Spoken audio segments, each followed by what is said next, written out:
Çemberimde gül oya, gülmedim doya doya diyen hanım ablam geldi. Bugün pirinci güzel yıkadı. Kurbanlığın etini çıkardı.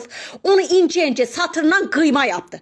Pürçühlü harda var harda yok. Pazarda gidip hormonlu onu alıp yeşil soğanı suya soktu çıkarttı. Onu da hırda hırda güzel güzel narin narin doğrayır. Ay şalına kurban olduğum.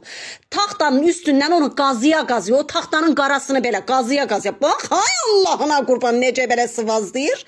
Baharatını maharatını böyle biraz da motor yağını da güzel ilave eləyir.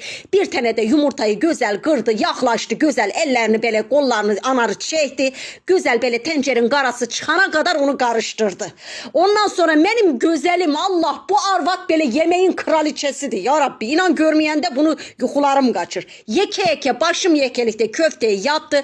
Elini güzel yıkadı dedi buradaki de kalmasın hayıf olar. Onu da ona ehledi. O şal Allah o şal bir dili olsa neler diyecek.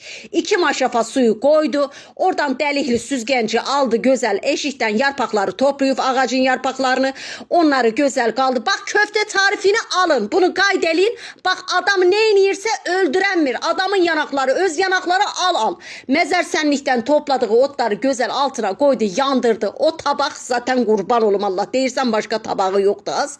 Ondan ne tez pişti az bu köfte. Boy men şok. Pilon yoktu bugün. Allah'ım bu gözlerim nelere şahit olacak. Hala buna bak. Acdı.